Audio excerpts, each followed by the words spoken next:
Yo, what's going on? You got Julian Jackson here with Seth Donahoe, Seti Watt, baby. And yours truly, the pretty boy champ behind the producer desk. What's happening, y'all? Oh, just another day at the office. Man, you know how it is. I wish it was just another regular day at the office, man. We got so much to run down. What's happening, pretty boy?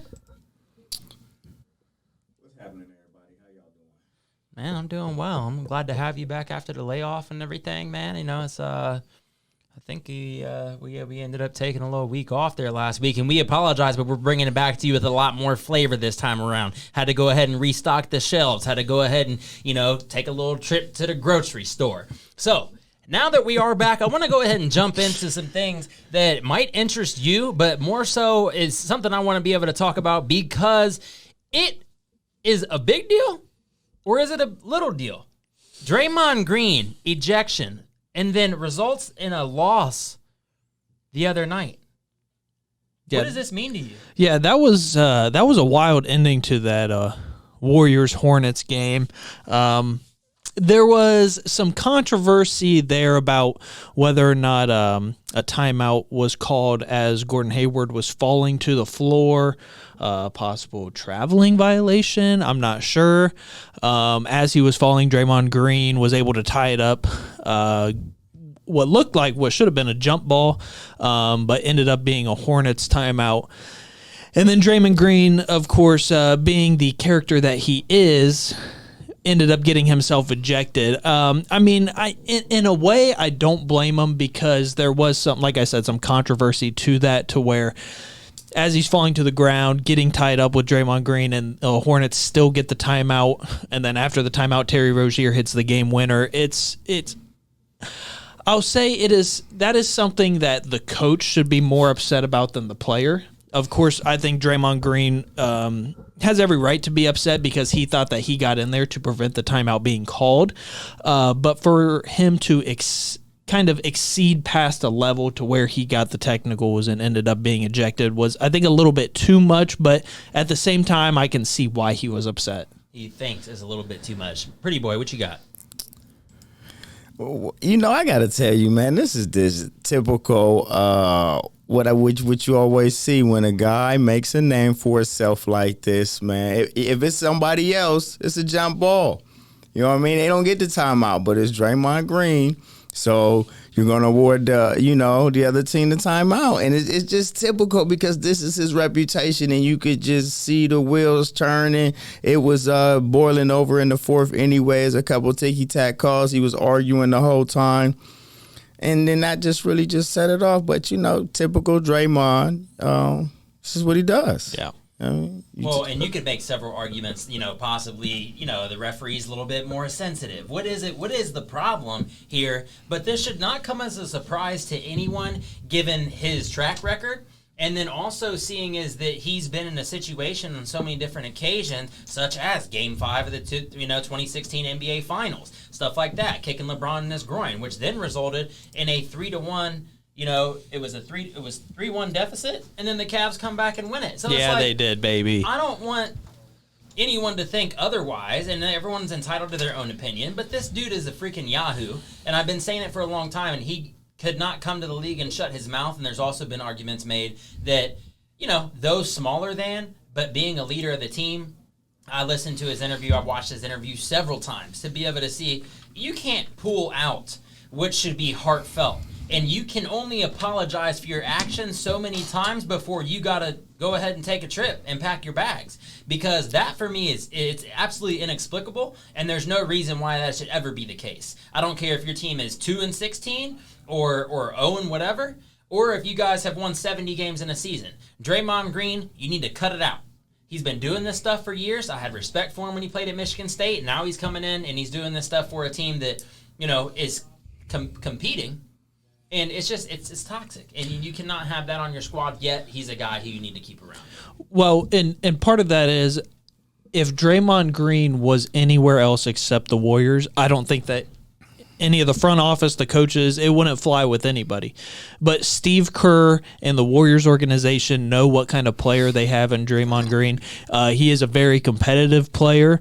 And I think I've noticed in the past 1 or 2 years that he's gotten to that point where he's still going to be that kind of person on the floor, but he's gotten to the point where even after this incident, he came out and kind of like apologized for what he had done and everything. And he over the past year or so, past season or two, he's done that a little more often, whereas to when he first came in the league, he was just Draymond Green and this is who I am, and now you guys are going to have to accept it and all this stuff. But he has progressively gotten a little bit better as time has gone on about acknowledging his mistakes that he makes.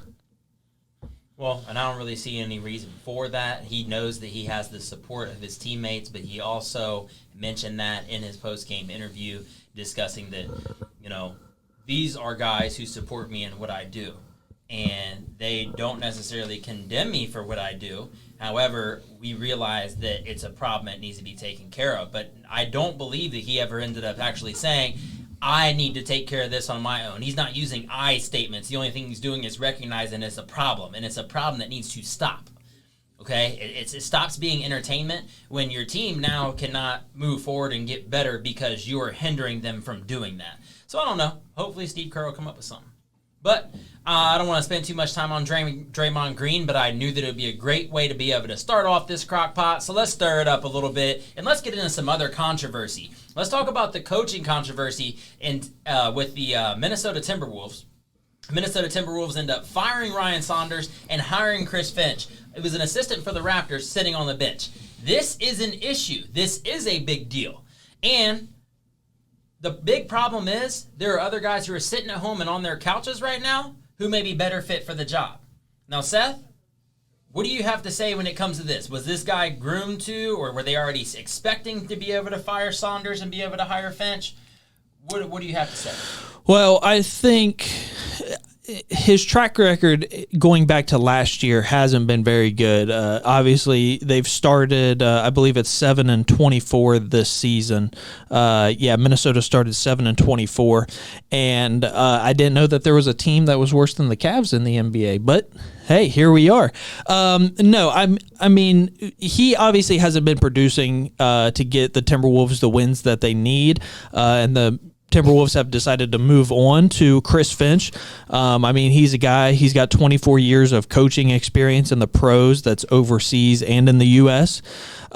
He's been with Houston, the Rockets in 2011 to 2016, the Nuggets in 16 to 17, the Pelicans in 17 to 2020, and most recently, like you said, the Raptors. But he is considered one of the best offensive-minded coaches in the leagues, and you can see the Pelicans. Not so much last year, bringing in Zion Williamson. He had a rookie year that you'd expect, but this is definitely a step up from Ryan Saunders. Okay. Well, I don't know. Pretty boy, I saw you over there with that little head nod. It doesn't matter what we're unsure about what he's saying. It doesn't matter what we're talking about. He's always got something to say. That's what I love about it. This is the thing when you get into stuff like this, man. The Timberwolves, the organization itself, they haven't been any good since Latrell Sprewell and Kevin Garnett and Wally Zerbiak and those dudes, Sam Cassell. That was the last time they had a legitimate chance to win a championship. So, this is just typical of a trash organization pulling some trash, getting the guy deep off somebody else's bench, hoping he can come in and fix the problem. But the problem is you ain't got the players because you keep giving them away and keep moving them, and this is what you do. And see, I'm glad that you brought that up because it's tough because you do have a couple good players on the team. D'Angelo Russell, Karl Anthony Towns, who's one of the better big men in the league. You're wasting him. You drafted Anthony Edwards out of Georgia in the draft last year, who just had a sweet posterized dunk on Saturday. But that's besides the point. You're starting to, obviously, they've been in a rebuilding phase for the past 3 or 4 years. Honestly, since Karl Anthony Towns came into the league. Since Wiggins. Exactly. Yep. And it's always tough to see teams go through a growing phase like this. My Cleveland Cavs are doing the same thing. But I think part of it is a coaching problem because if I look at the roster for the Timberwolves and compare them to the rosters with the Cavs, I would take, honestly, the Timberwolves to win in a one-on-one matchup. But it's 7-24. It's more than just the players. Yeah, you're comparing two very similar franchises. Like you have one outlier player that changes the history, the course of history of Cleveland Cavs basketball. Right. LeBron James. I mean, you could say Kevin Garnett, but he didn't get a ring out there, so that's really hard to say right now. But like, the Cavs are going to be terrible for a very long time because their organization is terrible. Like, one guy came in and did that, but it's just not well run. So it's just hard to just put teams together and build around there when that organization is just known for not putting the right players in the right places. Yeah. Well, and you're looking at a problem on several fronts because when you see that players are not taking to the head coach of your franchise, and then what you do is you go to another franchise to pull one of their assistant coaches in. Now he has to take on and inherit those issues that are in that locker room. Now he has to take on and inherit the problems within that franchise that lie within the entire front office, whether it be GM, president, anybody else. So now you have to go and learn all these things, and that's what I'm saying. Was it already planned for? They already say, okay, Ryan Saunders, he's going to be capped at, 30 games, and if he's not exceeding at this level, then we're going to go ahead and can him, all right, and then we're going to bring somebody else in. So was this the only option? I disagree with it because you should be taking someone from within the organization to take this team the rest of the way, because at this point, 7 games you've won, you got to scrap the year. And there's people who are upset about disenfranchisement of certain individuals and different coaches who should be eligible for this, coaches who are black, coaches who I could care a little less when it comes to some of those arguments. Put the people in the right position to be able to make the team good again. Whatever it is that you need to do to put that together.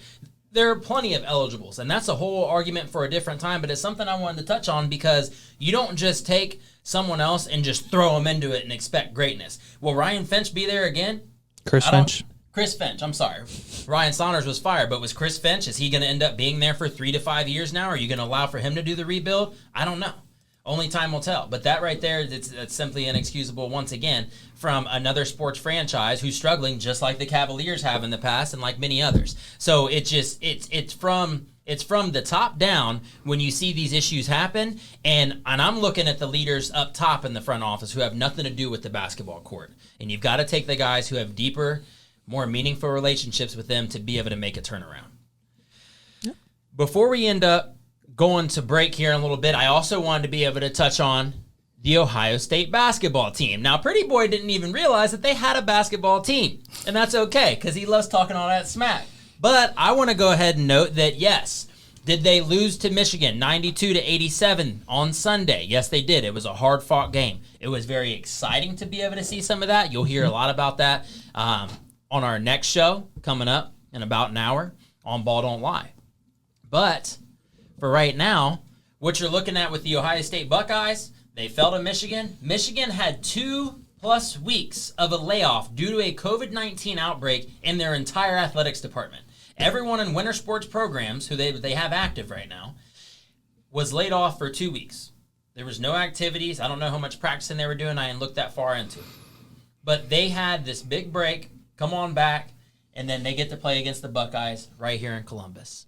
So they come back, and then, you got Michigan-Ohio State because there's no Michigan-Ohio State game, so you've got a lot of people talking a lot of smack back and forth. You should have seen the chatter on Facebook, Twitter, all the rest of them. I was absolutely atrocious to look at. It's just a bunch of trash talk because you didn't get the Buckeye game that you wanted. Fans haven't been in the stands, so they feel like they can go off the wall. It's per usual. Yep. But while Michigan still remains at 3 after this victory, the Ohio State Buckeyes still sitting at 4 in the AP poll, but the coaches poll, they fell back to 5th, and the Illini of Illinois moved into 4th. What does this mean moving forward while Ohio State still has a number 1 seed currently in March Madness? It don't mean a whole lot to me when you're talking about all these teams from the Big Ten in the top 10. Like you're in the top 5, even. You're losing to what? 3's losing to 4, 4's losing to 5, 5's beating 6. Like, I mean, does it really matter in the grand scheme with a shuffle? I mean, you're talking about maybe a number 1 seed on the line, but I mean, you still is there a Big Ten tournament? Yep. So you still got the Big Ten tournament. So like, is a Big Ten team going to win the title this year? That's the question. I mean, it looks a little promising that way. I mean, Michigan at 3, Ohio State at 4, Illinois at 5, Iowa at 9. I don't really know if Iowa has the defensive assets to win a national championship. Negative, they do not. Thank you. They cannot move Thank you for feet. the accreditation there, pretty boy. No, I mean, I think it's in part a little big deal. I mean, like Pretty Boy had said, in this game, a 3 losing to a 4, you look at the outcome of this game. Ohio State, the last 5 minutes of that game, made some silly mistakes that they shouldn't have, and that honestly is what cost them the game. I mean, Michigan in the first half shot 10 for 13 from 3, and then they just went cold in the second half behind the line. And at halftime, they shoot 10 of 13 from 3, and you're still only down 2, 45-43 at halftime. And they go cold from 3. And you got to be able to capitalize on situations like that. Those silly mistakes ended up costing them. But this is exactly what I imagined when it was a number 3 versus a number 4 game that was being played. And I'm not surprised that, after a 5-point loss that Ohio State didn't go down in the AP rankings. I figured if something was to happen, they'd only drop 1 spot. They play Michigan State hosting number 9 Iowa and hosting number 4 number 4 in the coaches poll Illinois. Those kind of games, if Ohio State ends up losing one or potentially both, I'll say, because there's always the possibility to those top 10 ranked teams, I don't see Ohio State dropping out of the top 10. Does it hurt their chances at a number 1 seed? Yeah, but I think the worst you're looking at is a 2, and you'll take that any day of the week. Let me ask you a question. Who would you say is the best player in college? Not that who's going to be the college player of the year, but that guy that's been in school, like a D-Wade for Marquette. Who is that guy? Because you got to worry about that guy when the tournament starts. Well, it's like last year for Murray State with Ja Morant. There you go. He was that guy that whenever you played them, he was going to have to be the guy to stop. So who's that guy? One of the guys that pops out, I mean, obviously Luka Garza from Iowa, he's in consideration. I'm done. Whoa. He hates to love Luka Garza. With him being a Big Ten guy, 1. And then 2, with him being a guy who's like, okay, so who will he start for in the NBA right now today? Well, the other guy that comes to my mind is the Cunningham kid from Oklahoma State. He's projected to be, him and Garza, 1 and 2 to go number 1 in the draft. When you play Oklahoma State, I think they're ranked in the top 15 right now, maybe top 20. There's some work that needs to be done around him, but whenever you play Oklahoma State, like I said, if like Ja Morant, you play against Murray State, you're going to have to stop that one guy. What about some legacy guys like Pippen or Harper from St. John's? What about them?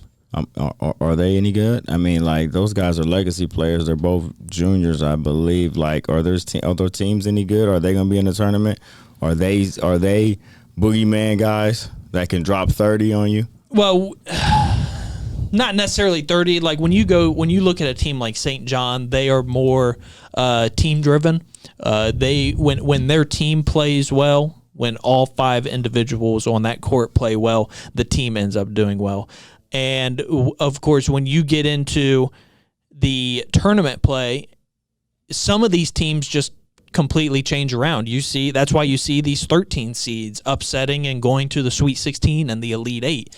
And they show what they're capable of when they're in the dance. Well, and that tends to happen from time to time. But what I'm going to go ahead and do, because this first course is almost up, I want y'all to go ahead and throw this into a little doggy bag, all right, and pick this back up on Ball Don't Lie. But one thing that I really want you to understand, one thing I want to promote for you right now is this first episode of Score 30 from Score on Air staff and students is airing live 6:30 Sunday on Score on Air Network and Facebook and on the YouTube. So make sure you're tuned into that and you're watching the Crockpot on Score on Air Network. In sports, you want to have a player that can get the job done right every time. A real all-star, somebody that's dependable and you can turn to when the game is tough. That player in the audio-video industry is the theater people. From setting up your home's Wi-Fi network and offices, conference rooms, to setting up home theater inside or outside, to setting up the systems to make your home run smarter and safer as well. The theater people can do it all with the quality of professionalism you can expect every single time. That isn't just a great all-around player, that is an all-star. That is why we are the leaders in audiovisual installation in Central Ohio. So call us at 614-604-6327 or check out our website at ttpcolumbus.com to figure out which products will fit you. And don't forget, amplify your personality with the theater.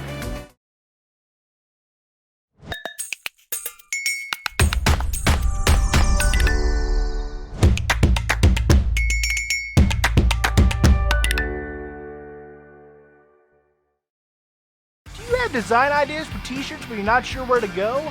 Go to Mojo Sports Gear. That's right, Mojo Sports Gear. At Mojo Sports Gear, you can get custom-made shirts. Whatever design you need, Mojo Sports Gear can provide it. Don't forget to grab a custom-made cap on your way out and rock the best headgear in the game. Give them a call at 614-864-6656. That's 614-864-6656. Stirring up the Crockpot, Score on Air Network, Seth Donahoe, Julian Jackson, and Pretty Boys Champ behind the producer's chair.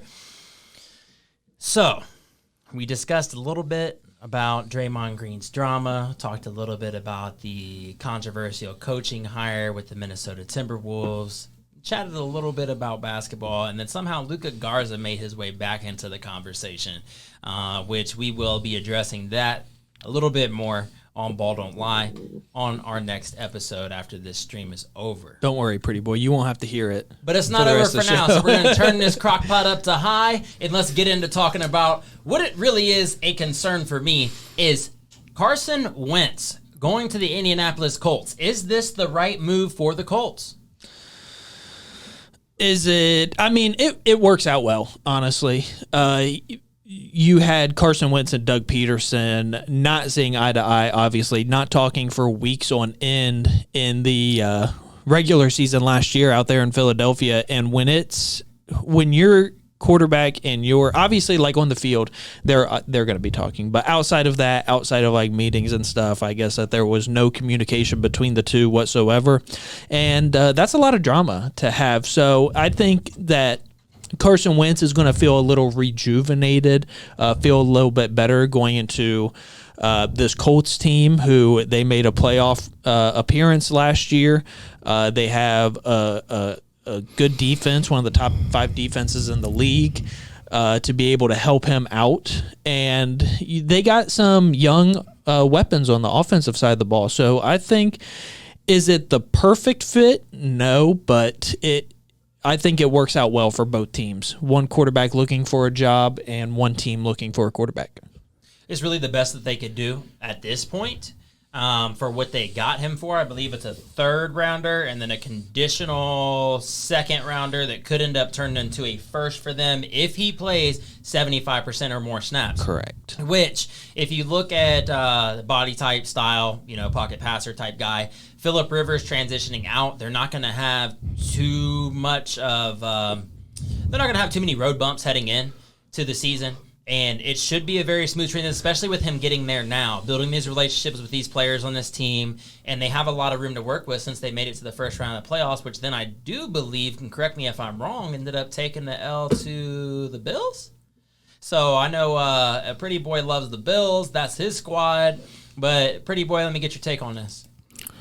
I'm gonna tell you right now, it's a pretty good fit, man. And I don't like to say it, but it's really good. Frank Wright and Carson Wentz getting back together. You know, they was the OC when they won the Super Bowl. Carson Wentz had his best year there under Frank Wright. The Colts are a top 10 defense, top 10 offense, top 10 special teams. They got the best offensive line in the league running for the last 3 years since Frank Wright has been there. So, I mean, if Carson Wentz can halfway get it done, I mean, they should be right where they were last year with Phillip Rivers. And I think Carson Wentz is like a younger Phillip Rivers version. So, I mean, this is a good fit. You got a young running back and Jonathan Taylor, who's just, I mean, but I will say something has to be said about Pittman Jr. not being willing to give up the number. Now, I don't, that's just some underlying things that, peers talk about. That hardly ever happens where you get a top-notch guy and a receiver another guy won't give up that number. So we just have to wait and see about that one. Yeah. Look, he might not be getting as much of the ball if he don't give that up. I mean, seriously, if you want to be a little immature, if you want to, play like it is in high school, that's high school stuff for me. And I don't know, perhaps Michael Pittman Jr. has this deep affinity to number 11.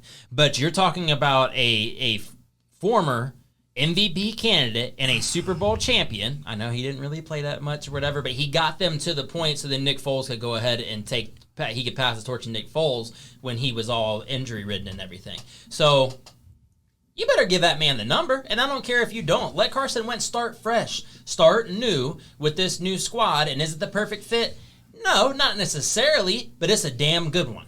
And I'm looking forward to seeing what it is that they have to do, especially in their division, because they're very competitive in their division.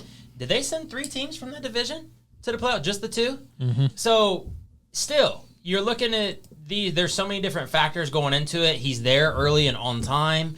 But someone that is not early, not on time, and still in limbo, Deshaun Watson. You've heard about this for too much time now. Way too much time. You want to talk about a toxic environment and somewhere where then you go ahead and come to terms to amicably or mutually part ways with one of the best defensive ends who's played football and J.J. Watt. So I'm upset. Pretty boy, what's up? This one right here really hits home for me because he wants out. J.J. Watt wants out. Carson Wentz wants out. Matthew Stafford wants out. All these guys that want out. Why are you holding him hostage? Mm-hmm. People are calling you up, offering you 2 and 3 first-round picks for this man and players. Let him go. Yeah. Take these picks, take this money, take this compensation. All these players want to be let go. You let J.J. Watt just walk. You know what I mean? A lot of guys are just either you're getting traded or you're getting walking papers. Mm-hmm. And it's like you're not going to let him walk. So go ahead and trade him. He does not want to be there. You're already looking like you're rebuilding. You're already giving up your best player on defense. He definitely wants out. Let him go. I'm over it. Like, man, I just see all these guys getting moved around, and why is he still there? And you're like, we're not trading him. Why are you holding him hostage? Yeah, I agree with you. I don't get, and you use the perfect word there, is he's being held hostage. He's clearly stated he wants to be traded. He doesn't want anything to do with the organization, and Houston is just like, nah, we'll keep you around. Like, you're not benefiting him or your team if you have him riding the bench. One of the best quarterbacks in the league ride the bench. He had his best career last year, numbers-wise. Him riding the bench on your team is not benefiting the entire team and organization in any way whatsoever. And it's just very confusing. I don't know what the Texans' end game, what their plan is at the end of this, but right now there are too many questions and not enough answers. That's the problem with the Texans. They don't know their end game. Yeah. Like, they have no idea where they're going with this. And that's my problem. Like, you've traded everyone. You moved everybody. You sold out to try to get a ring. You were up 24-0 on Kansas City. You let them come back. And then you got rid of Nuke. You broke this thing. Now you got rid of Watt. Now Watson wants out. Let him out. Get 3 first-round picks for him and let him go. And I'll tell you right now, guess how much this man is losing out on. And I could break it down into fractions, but I crunched a few numbers last night. So just go ahead and listen to this. Tell him, Julian. $100,000 he misses out on for missing out on minicamp. Okay, 100 G's. I mean, for what? On a $156 million contract, you could take 100, right? That's what Deshaun Watson. I mean, I don't know. He didn't text me or call me to tell me this information, but I'm sure he's okay with that, right? If you're going to talk about sitting out a whole season, you're okay with losing $100,000 for minicamp. Minicamp's about 56 days. Okay? You talk about training camp.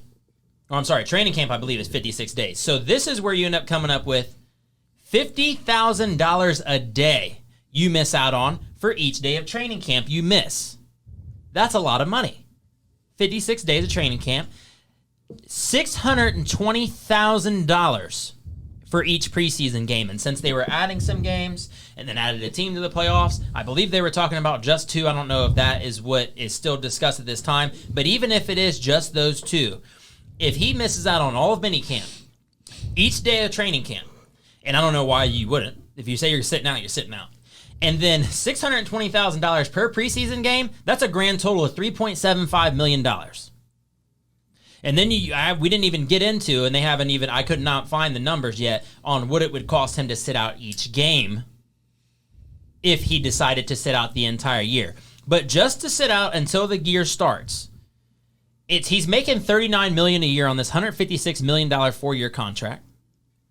You tell him that he's going to miss out on $3.75 million?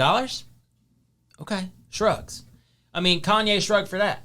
Because there's no way in the world that if you're going to keep him hostage, that he's ever going to give way to you in what it is, your desires and whatever it is you want. Because you told him that you were going to let him have a choice, or you were going to take some of his influence on who was going to be the GM, who was going to be the new head coach.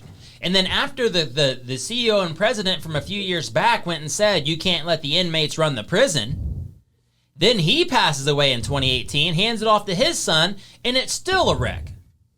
So they can't get it figured out. They have no end game. They don't know what it is that they want, but they're trying to hold back for all this time. If you keep on playing this waiting game, you're going to end up with nothing. And that means you won't get your draft picks for him. You're going to get nothing because he's going to sit there on the bench and take if it is end up being $39 million, that's how much it means to him not to play with that organization. And that is a problem. If you have someone and you hand them $39 million and they tell you no, figure it out. And it's very upsetting for me and any other fan who likes entertainment, because you take the best quarterback from this year and you're not going to do anything with him. That's a problem in the NFL. Someone needs to step in and say something, because if this doesn't get worked out, you might as well just go ahead and move that franchise again. Yeah, I don't know if there's something that like Roger Goodell, the NFL commissioner, can do. I don't know if there's any kinds of terms or I guess in a sense legal issues, like NFL legal issues for a team not abiding to a certain way. I don't know. I'm sure that there's a way that if Deshaun Watson wanted to, pays him a certain amount of money to officially cut that contract and ended up becoming a free agent. I don't know, but something has to be done, because it's just ridiculous. Well, they can't just cut him or waive him. The cap hit will be $42 million or something crazy like that to just waive him or cut him. So you can't just get rid of him, because it still costs you $40 million just to get rid of him. So like you literally have to trade him and get something back for him. And like what you were saying, I don't know why not trade him and get 1 or 2 first-round picks that can help your team in the future instead of hurting your team now and however long this little stalemate goes on. Because they stupid. This is Houston Texan football. This is how they run their organization. They got one dude in their ring of honor, and like that is the extent of the Houston Texans. And I don't even want to get into all the things they can't or couldn't do because they had Jadeveon Clowney, and whether or not that was going to end up being a thing, they did nothing with him. They had J.J. Watt, and they had him for 10 years. He loved Texas. He loved Houston. He bought in. Everything that he was doing was his whole love for the game. And then all of a sudden, you take that all the way. You get rid of DeAndre Hopkins. DeAndre Hopkins. I'm sorry. That's all right. You get rid of. I'm all flared up right now. I need to take off this hoodie because I'm fuming. And you send him out, and that pissed off Deshaun Watson. And then you go ahead and you get rid of J.J. Watt. And you part ways with him, and then so it's obvious that it is a rebuild, and they don't know what they want to do. That's why they're taking and entertaining all these offers, because what they're saying is, oh, we don't know what to do with our hands. Please, someone tell me what to do with these. We have these guys, and we don't know what we want to do next. But people are coming to them, teams are coming to them and saying, we'll give you this, we'll give you that. And they're going, no. Well, guess what? Eventually, you're going to have to give in. So do you want to start the rebuild now? And they needed to do this before the draft because time's ticking. Mm-hmm. Because once teams start making their selections, then it's going to be like, okay, you just got to eat Deshaun Watson's money, and he's not going to play for you this year. And what are you going to do? So that brings me to my next point. If they sit him out, go ahead. I was just going to say, and you know that is bad when the guy that has loved playing for the Houston Texans organization and J.J. Watt all of a sudden wants out. That right there is the ultimate red flag. Yeah. Continue. Man, what else you got for me, pretty boy? I mean, I'm in the same mind frame and the same mood as you. I'm just like, I'm over it. Like, we seen the going rate for Matt Stafford. They overpaid for him, obviously. You seen a guy like Carson Wentz and what they pay for him. He has just as many wins as Matthew Stafford in 12 seasons. So it's like, I think the Colts made out with that one. At the worst, they give up a first rounder. So we see what the going rate for quarterbacks are right now. So it's like, at the end of the day, you just need to move him, and you can move him for a really, really high price right now. You know what I mean? You can 4 first rounders, 3 first rounders, a couple second rounders, some players in there. I mean, look what Stafford went for. You get the right partner, you can really do something in this draft, and this draft is really deep with players, defensive ends, receivers, quarterbacks. I mean, this is like the top 100 players in this draft are really good, and if you can get 6 or 7 of those top 100 players, like, you're on your way back to rebuilding. Well, and just like you said, you with the Matthew Stafford deal, you find that team that you both can mutually agree with and end up working something out. You mean to tell me that you don't want the Jets, second overall pick? You don't want the Carolina Panthers 8th overall pick? You can't make a trade with somebody to where you can get a top 4, top 5 pick to where you can get one of these 4 probably solid quarterbacks coming into the draft this year. Trevor Lawrence, we know Trevor Lawrence is probably going to the Jaguars. Justin Fields, Zach Wilson. There's just so... it's very confusing. There's so many guys out here who are eligible. So what we're going to do for you, Houston Texans, we're going to offer up a solution on the Crockpot here on Score on Air. You don't know how to. Okay? Because you don't know what you're doing, so we're going to do it for you. Okay? You don't have a good enough front office, so we are going to be your front office. Okay? Here's what you got. Carolina Panthers, they have a number 8 pick. They have Teddy Bridgewater. Maybe you don't want him. Take him or leave him. That's fine. There's other teams who are still looking for quarterbacks. And if you don't want to deal Deshaun Watson to him, you don't have to, but you need to send him somewhere where there's a question mark. That's one. Chicago Bears are dealing with Mitchell Trubisky. They've also got Nick Foles. And I love Nick Foles. I've always been a huge Nick Foles fan. Yep. I thought that what he was able to do when he was playing with the Philadelphia Eagles and be able to take the torch from Carson Wentz and then be able to lead that team, the guy's a winner. He's a freaking winner. And you took him, and he was able to do everything he had to do for Doug Peterson and the whole rest of that organization. And what did they do to return the favor to him? They let him go. And because it's like, oh, well, we're going to go ahead and start our franchise guy. Well, Nick Foles is the one who's winning games for you, dummy. And then look where you end up. Now you got Jalen Hurts, and then Carson Wentz is gone. So there's that, Philly, the city of brotherly love. Get it out. Anyway. Get it out. Denver Broncos, okay, they got Drew Lock, and they got the number 9 pick. Okay, maybe that's not good enough. But look, you're looking at more than just in this draft right away, because Houston, you're going to need more than just this draft. And you've had these offers before, and that's why I'm so dumbfounded as to why you've not made any further decision yet to move forward with anyone or even entertain. You're still sitting up like you're a salty girl at the dance because the guy decided that he didn't want to go with you and he asked you to dance. New England has a number 15 pick, and they're still dealing with the Cam Newton, Jarrett Stidham situation. And if you want someone to emulate Deshaun Watson even in later years, you could still go ahead and look at, Cam Newton as an option there.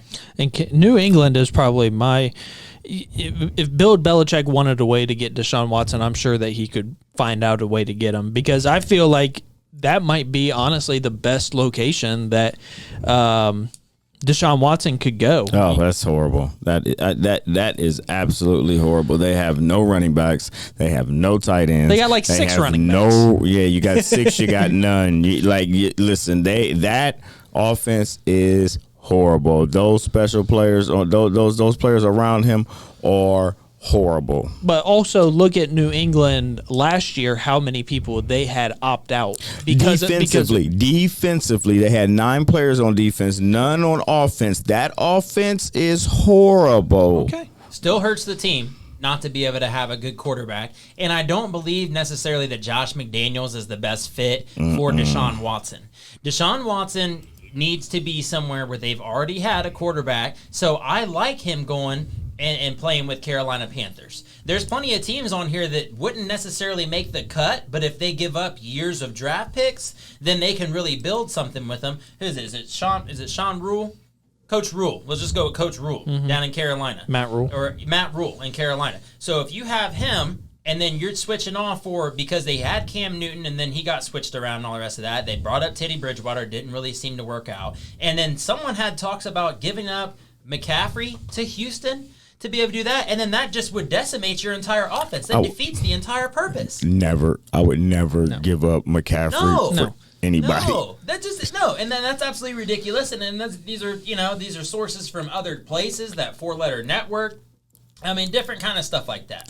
So I know that we are getting ready to go back into break, and I want you to know once more about Score 30. At 6 o'clock on Score on Air Network. I did not think you were going there. A Score on Air Network Sunday night at 6 is going to be the first episode of Score 30, and it's going to be featuring the new Chieftain Center down in Logan, Ohio, and also a female wrestler who is emerging in the sport and as a young lady, and she's doing a great job at it. So go ahead and check out our commercial, and make sure you're tuning in on Sunday at 6. You're watching the Crockpot, Score on Air Network.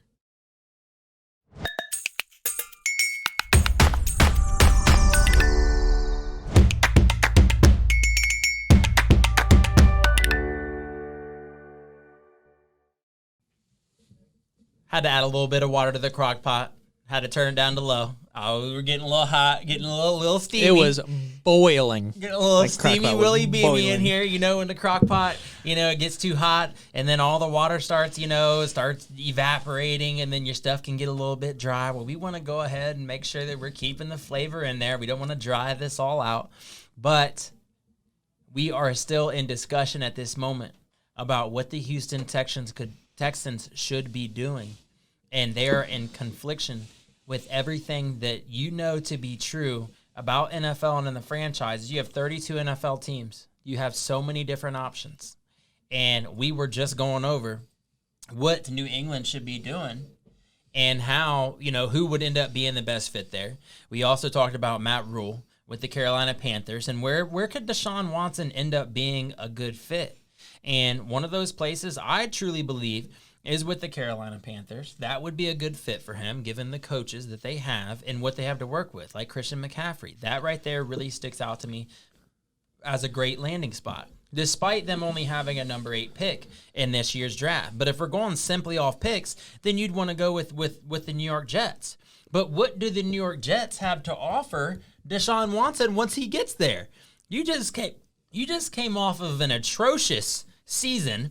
You won when you weren't supposed to. Okay, you could have had the number 1 pick, which would have helped either get Trevor Lawrence or whoever you wanted. I don't even want to make it about Trevor Lawrence. It could be anyone you want. You have the first pick. Just don't screw it up. And then what you do is you beat the Browns, who ended up making the playoffs, and then you set yourself in a hole and put yourself back at number 2.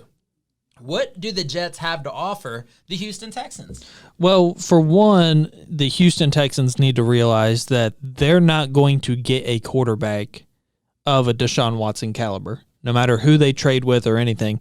To go back to what you were talking about earlier with Carolina, if you trade Deshaun Watson and get Teddy Bridgewater, you get a decent quarterback who's been in the league. He's experienced. He knows how the NFL works. But you need to realize that you're not going to get the perfect deal if you're the Texans.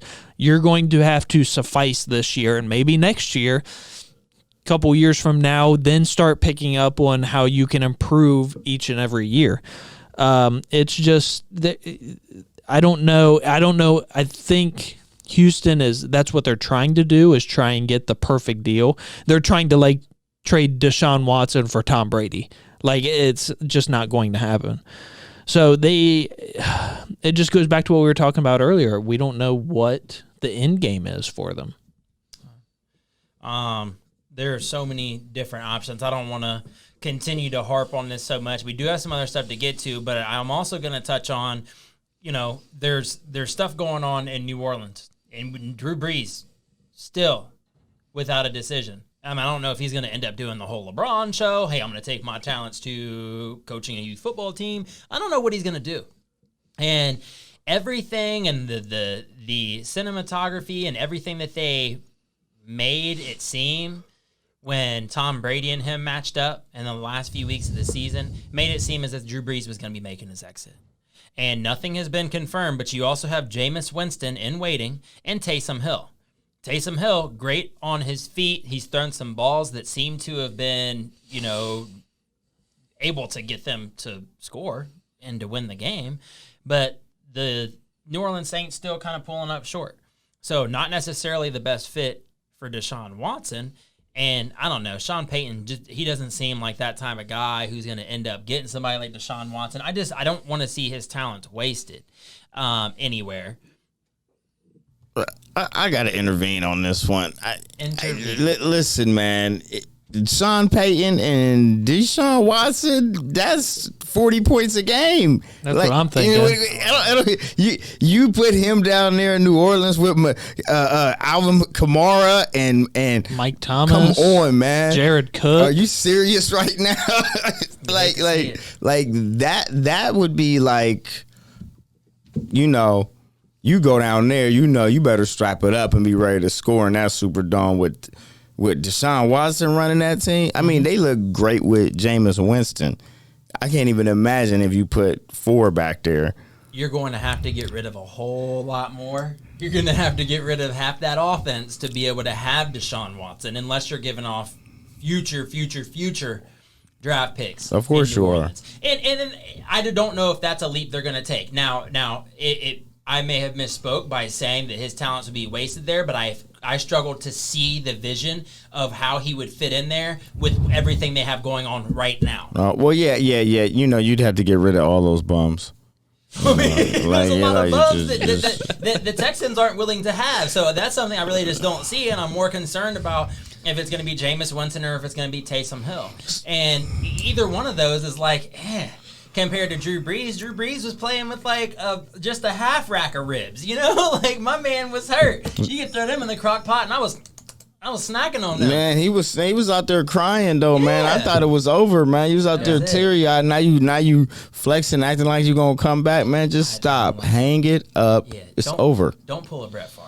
Please, Don't. just don't end up doing that thing. And once he's gone, he needs to be done. I'm sure his wife wants him to be done. There's a lot to going into that. But obviously, the New York Jets with Sam Darnold, I still struggle to see why Deshaun Watson would want to be there. And note that the no trade clause in his contract is for him to say no. So that was put in there from his agent and his camp on that side for them to want to just deal him out to anybody at any time, and then for him to say, no, not going. Well, the only thing I could think of is, I guess, Deshaun Watson likes the new coach that they just got from San Francisco. Robert Saleh. Saleh, yeah. That would be the only thing that I could think of why he would want to go out there. That's what he said. That's the reason he likes the coach that he's never played for and doesn't know anything about, and he's a defensive-minded coach. Deshaun Watson, just sit back and relax and let your agent do the work, okay? You don't know what's going on. You're asking to go to the Jets. He's a defensive-minded coach. They don't have any weapons out there, man. Just chill out. Yeah. Chillax, man. He's been in the league for what, 4 years? Yeah. Yep. He got that 4-year extension. He coming off the best season you've seen out of a quarterback. His best season ever. Let's just leave it like that. But he had the best results out of any quarterback in the league this year. Yeah, he had the in most regular passing yards. So, man, It's like it's just third absolutely with, like, incredible. But you hate touchdowns, to yeah. see something like that, and the team's losing all the time. So, yes, I would hate to see him there, but he needs to go chill in Cabo or in Honduras or anywhere else he needs to be and just chill out and relax by the beach, just the same way that Zeke and all the rest of them did it. Man, I even hate to see him. Hold on, man. Man, Zeke ain't been the same since he came back from Cabo, man. He looks slow. I mean, you know what? I'm going to stop right now, man. All right, we can talk about that at another time. I but think let the me go- Cowboys organization is a whole nother show itself. And being a Washington football team fan, we're going to forego any of that discussion right now because we don't mess with any of those stars. But we did go 2-0 against them this year. To finish up, there's a big issue in Pittsburgh with Ben Roethlisberger. They've got Dwayne Haskins and Mason Rudolph in waiting. Mason Rudolph, Ben Roethlisberger kind of started, eating less burgers and cheese fries and all the rest of that stuff in Pittsburgh when Mason Rudolph was drafted, and he was so offended that Mason Rudolph was drafted. And it's like, dude, eventually they need to get someone to replace you. So someone in waiting is the way. Then he had that elbow jacked up. Mason Rudolph ended up getting beat up by Myles Garrett. It was just a whole disaster in the season before last. And then Ben Roethlisberger comes out. He's got one final year. Who knows what's going to happen out there? But Dwayne Haskins, he's still not ready, and we've talked about that in the past. Jimmy Garoppolo. If they could do enough with the number 12 pick, and I understand that number 12 is not enticing enough for the Houston Texans to be able to want to take it, but with future picks and maybe a couple other players, like they had talked about a Bosa going down there or something crazy, I could see Deshaun Watson in San Francisco.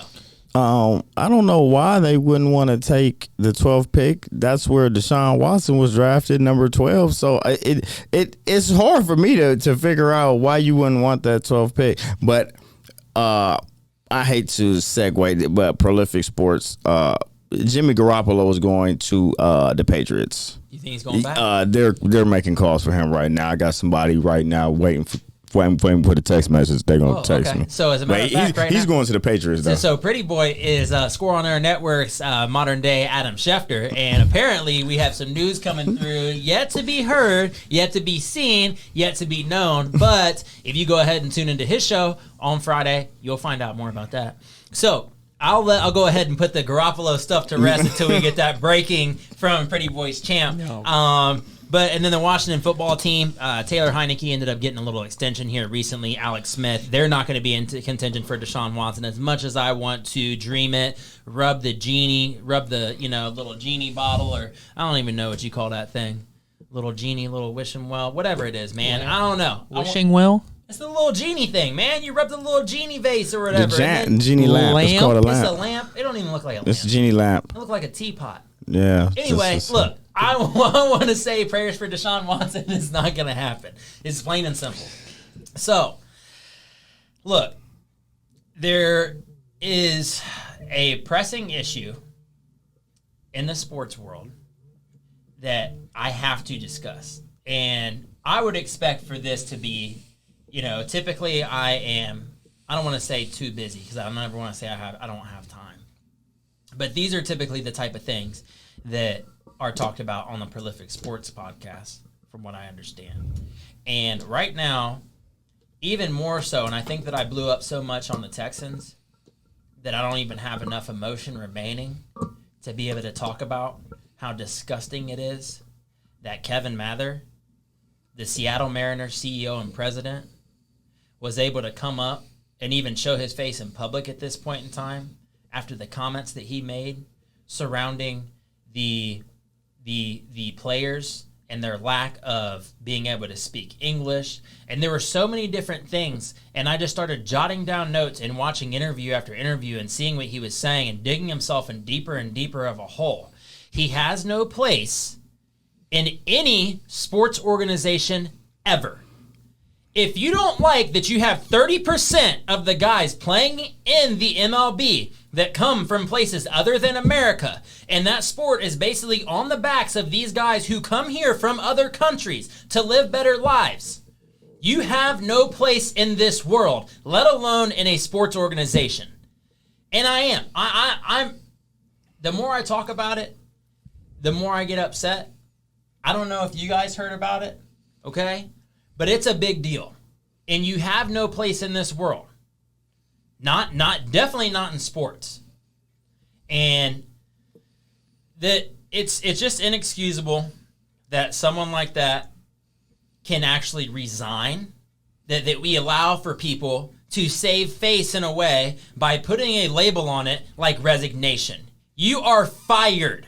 Anything else that it has to be said about that, they stepped away from the job, they were asked to leave, they were this, any other synonym for being fired, call it what it is. He's done. You're finished. It is not something that is acceptable in this world, nor not in 2021, not in 1960. We don't do that. So, with that said, I want to be able to break you down with a little bit of information here about... So, with that said, I just want to be able to... real passive. Taking that back into the MLB, Fernando Tatis Jr., congratulations. He's 22 years old. He's got a contract for $340 million for 14 years. Now, I think that 14 years is too much. And signing something like that at 22 years old, but he's saying he wants legacy. He's saying that he wants to be there for his entire career.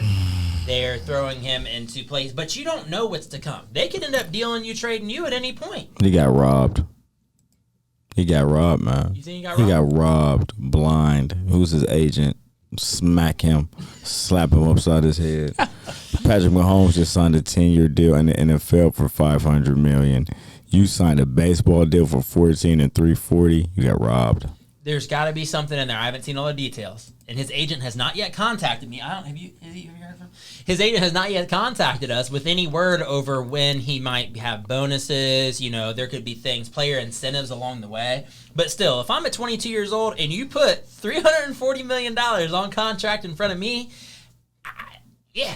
It's hard to turn down. That's difficult. Well, and he's definitely one of the new faces of the of the league. He definitely is. So he got some really bad advice. Like, dude, you are the premier player in the league. Like, when it comes to just like that all around Ken Griffey type guy that's outfielder and glove and bat and speed, and you got this smile. Yeah, so it's just like, dude, who's your agent?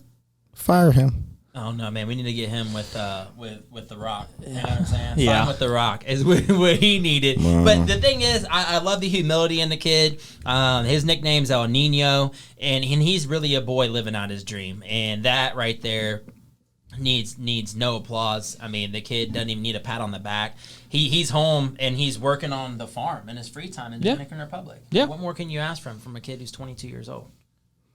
He's just known. What more can I ask for, man? Get off that farm, man, and start swinging out these curveballs, man. That's what I'm asking from you right now, man. Put the the horse feed down, man, and pick that bat up and swing at these curveballs, man. Look, when you've been doing it your whole life, it's just, I know it's not like your passion or anything, man, but it's hard to walk away. A million jumpers. That's why I don't like LeBron, because he ain't shot enough jumpers in his career. He ain't shot enough free throws in his career. Once a Kobe, always a Kobe, though, and rest in peace. He ain't practiced enough free throws in his career. But we know where Pretty Boy sits. So, and I didn't get around to it last week, but the Black History Month honoree is going out to Bill Willis. Bill Willis, an All-American, the first black All-American in OSU history. He's a Columbus, Ohio native. Mm-hmm. He went to East High School. He's a member of the College Football and Pro Football Hall of Fames. He was a 3-year starter. He played on offensive and defensive line. The dude was only 215 pounds. I mean, soaking wet. And that's absolutely unbelievable to think about, because today we see that as very small. You know, if you're going to play O-line, D-line. Most D linemen are 260. Most O linemen are like 300 now. Even when you have 6'4", you know, like 275, and it's just so much bigger. It's crazy. And the speed and everything, and I don't even care. But that's all part of the evolution of how sports have progressed. No, that is. Yeah, I mean, this guy was playing back in the 40s, a part of the 1942 national championship team, All-American honors in 43 and 44. And then he served the director of Ohio Youth Commission, and he actually got his number retired in 2008, and he passed away in November of 2007. So we do want to recognize you, Bill Willis, and we thank you for your time and your service here, even if you're not a Buckeye fan, but knowing that you are a black individual and what you've done. So we thank you very much for tuning in today, for checking us out. Please go ahead and stream us later on. You're watching the Crockpot. Score on air.